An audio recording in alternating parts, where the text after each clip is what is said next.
Welcome, wrestling fans. You got the show here, Bill Schuyler, coming at you at 1Wrestling WWE NXT review. First and foremost, a shout out to the boss. That's right, the icon, Bill Apter. You can follow him on Twitter at Apter1Wrestling and on YouTube at the Apter Chat. Also to my 1Wrestling amigos, my tag team partners throughout, Andre _ Corbeil, Big Ray, a Big Ray's Wrestling Show, and the CANAM Wrestling Show. Also my tag team partner at 1Wrestling GoesOldschool, Billy Ray Hustle of the PW Hustle podcast, which you can track that down on iTunes and Podbean. And to let it be known, we're coming. Old School is rejuvenated. The fire has been lit. And Billy Ray and myself will be coming at you anytime, any second, any day now. You won't know until we're there. And we're going to be kicking ass and taking names. And I'm just putting that out there just to remind people that that's right. Old School was on a bit of a sabbatical. And now we're back. And we're going to be bigger and better than ever. But I digress. Let us jump into this week's NXT review. Wednesday night, February 25th, 2015. We opened up with Hideo Itami going up against Bull Dempsey. Dempsey overpowered Hideo early on in the match, but it would not take long for the Kenta kick machine to go into full speed and effect. And he decimated Dempsey from one side of the ring to the other with vicious kicks and strikes, hitting Bull with a beautiful running across the ring, hesitating, flying drop kick, pretty much putting him out on his feet. He did rise up, and Hideo took him out with that flying running kick for the 1-2-3, and your winner, Hideo Itami, looking strong here tonight. Finally, I think they possibly are going to do the right thing and give the push to Hideo Itami and let him be the beast that he's been known as worldwide. As he went back up to the ramp, he was jumped from behind by one, the only Prince Pretty, still hating and jealous over his loss in the journey to the one contender spot for the title. Took out Hideo, had him laid out, got his selfie stick out, trying to find the right spot to get a nice picture of Hideo laid out with him. And as he kept walking further away and getting it straightened out, Hideo Itami rose up, and Prince Pretty beat feet and took off running down through the ring and the audience, escaping certain doom at the feet of Hideo Itami. Obviously, this feud is going to continue, and Hideo is actually making Prince Pretty, Tyler Breeze, look to be improving very much so in the ring, and I'm actually been impressed. We then had a nice vignette with Solomon Crow talking about him coming for the NXT Championship. Real quick, to the point, he seems to be that evil computer hacker that they've been slowly building up, and I'm looking forward to the former Sami Callihan, now known as Solomon Crow, unleashing the power that he has in the ring. That's right, this guy is a scientific wrestler up through and including the most vicious death matches you've ever witnessed. You get a chance to check him out at CZW, Pro Wrestling Guerrilla, and other independent spots throughout the internet. See exactly what Solomon Crow, aka Sami Callihan, is capable of doing. We then have next up the Lucha Dragons going up against Ty Dillinger and Jason Jordan. This was a back and forth match that didn't take long for the Dragons to gain control. Nice tag in and out, working as a consummate tag team. Unfortunately for their opponents, this was not the case, as Ty Dillinger did not want to tag out to his partner, telling him to take it easy, he's got this. And when it finally got to the point that he needed the tag and went to the corner, Jordan jumped off the apron, walked away, left him there, and the Lucha Dragons took control, pinning him for the 1, 2, and 3. We then had him take a hold of the mic, calling out anybody in the back that he didn't need this partner and he wanted to prove exactly what it was he had. And unfortunately for him, Baron Corbin answered the call. It was quick, brutal, fall of man, 1, 2, 3, over. If there was any doubt that Baron Corbin wasn't going to decimate Ty Dillinger. We then had another vignette here, which was a nice build-up for Brian Kendrick. That's right, the Brian Kendrick, Spanky, from the Indies, from TNA, from CZW, from New Japan, from All Japan, anywhere and everywhere in the wrestling world, he's been there. We're going to talk a little bit more about him that they didn't go into here, but it still was a nice build-up because he was part of the longest reigning WWE Tag Team Championship team of all time. That's right, him and Paul London, and they made sure to mention that, and he would be going up in tonight's main event against the #1 contender to the NXT title, Finn Balor.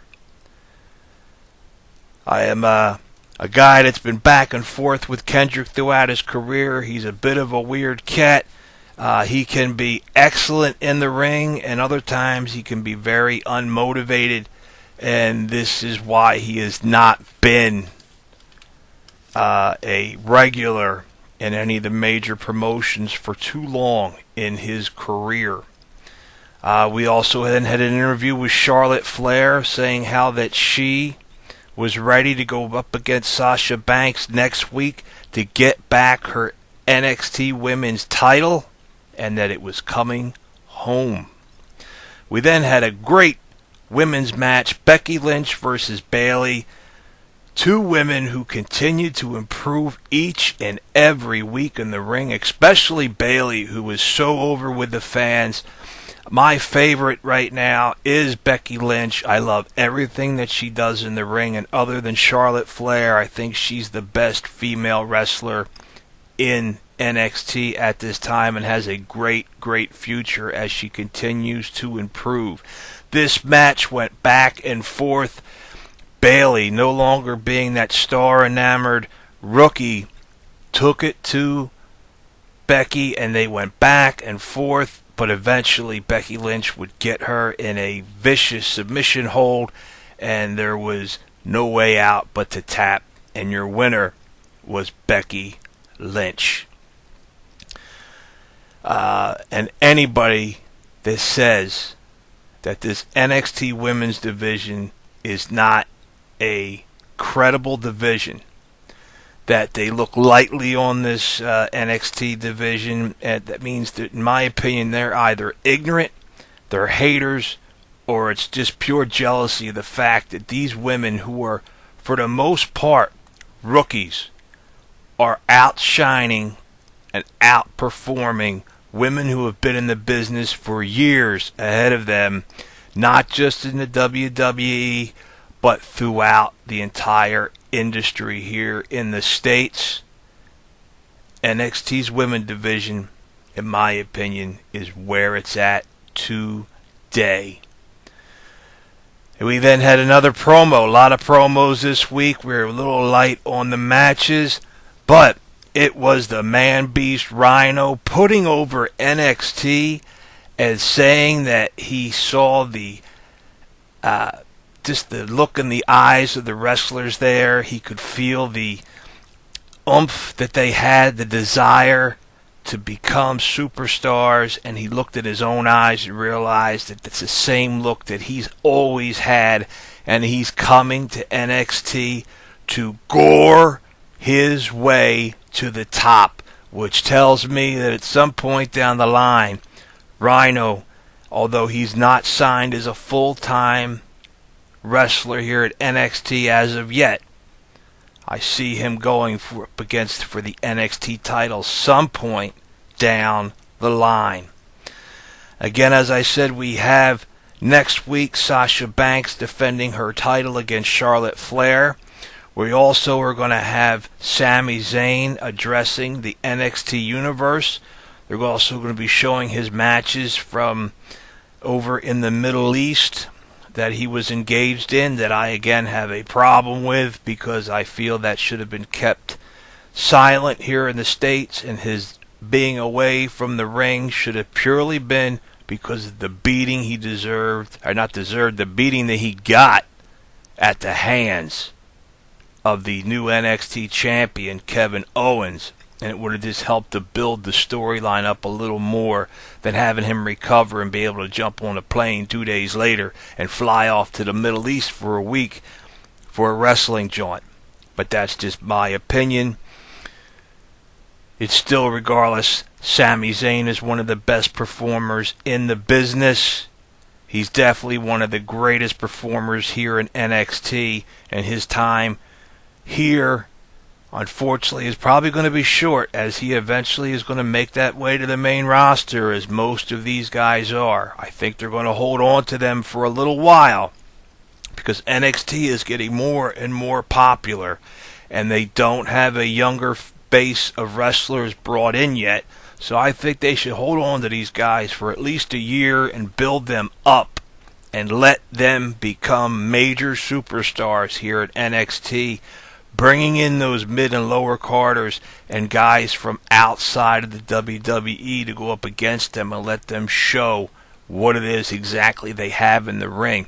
And that's the beautiful thing about bringing in guys like Rhino and now Brian Kendrick. You don't know each and every week what former wrestling superstar is going to make their appearance at NXT. It's just something that makes you want to tune in every Wednesday night. With that, we had our main event, and the main event was the Brian Kendrick going up against Finn Balor. Sitting down at the announce table along with A-Rai was our champion, Kevin Owens, and the two of them were not getting along during this match, as they were going back and forth about friendship and what he had done to his long-term friend and hurting Sami Zayn. And eventually he said, you know what, I'm going to walk away here before I do something I regret, and he left the announce table. And the match itself really was secondary to this commentary that was going on, but if you were paying attention, you saw a fantastic match between Kendrick and Finn Balor. It was really exciting. It was great. Kendrick was on top of his game. He attempted all his great moves. He was able not to pull off the sliced bread. And when it got down to it, bottom line, you knew there was no way Kendrick was going to defeat the number one contender, Finn Balor, the former Prince Devitt. No. The coup de grace was struck from the top rope. Double foot stomp to the stomach. 1, 2, 3. Your winner, the one, the only, Finn Balor. At this point, Kevin Owens came out onto the main stage. Balor was calling for him to come to the ring. He just continued to stare down at him and then look down at A-Rai. Walked down to the announce table, snatched A-Rai up and threw him over the table. The crowd went nuts. The announcers were all over it. Security and the refs came out to keep him from beating down further on A-Rye, I believe, and I'm thankful that this is probably going to be the point where we're going to get A-Rye back in the ring where he belongs. A-Rye's a fantastic wrestler that unfortunately they went with The Miz over top of him some years ago, and he got left out in the cold, and there's no reason why he shouldn't be in the ring. He is in shape. He works out every day. He hits that NXT workout every single day, according to the word on the street, and he is always willing and ready at the beck and call to take his spot back in the WWE's roster, whether it's on SmackDown, Raw, or NXT. And I think you're going to see him build himself back up just like Tyson Kidd had done and got himself back on the main roster. And congratulations to Tyson Kidd becoming the new tag team champions along with Cesaro. That's right, Kid Cesaro, as I'm calling them, are the new tag team champions. And I just want to give a little thing for those of you who don't know about Brian Kendrick. Along with being the longest reigning champion, tag team champions of all time, he was trained by Shawn Michaels and William Regal. He held a slew of titles throughout the world. He was the MCW Southern Light Heavyweight Champion 3 times. He was the MCW Southern Tag Champions with Daniel Bryan. He was the first NWA International Junior Heavyweight Champion. He is a former XDIVISION champion from TNA. He's performed in Ring of Honor, All Pro Wrestling, 0-1 in Japan. He was the NWA Light Heavyweight Tag Champion with Low Key.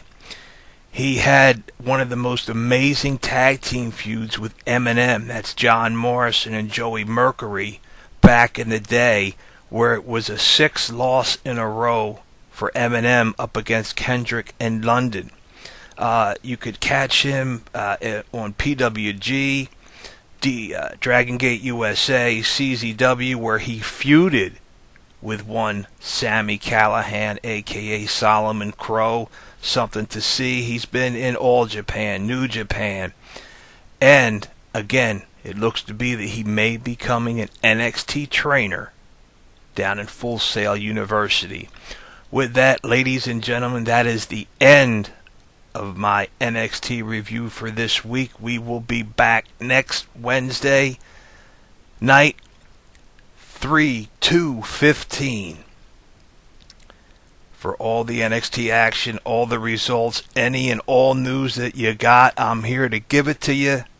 Again, shout outs and follow us. Andre_Corbeil on Twitter. Big Ray Show on Twitter. Apter1 for Bill Apter on Twitter. Me at You Got the Show. And Billy Ray Valentine on Twitter for Billy Ray Hustle. The PW Hustle podcast on iTunes and Podbean. Follow us, the CANAM Wrestling Show. Don't miss it. The newest member of the 1Wrestling family. We all bring you the best and everything and anything in pro wrestling. And with that, as always, I'll see you down the road, and I'll catch you at the matches.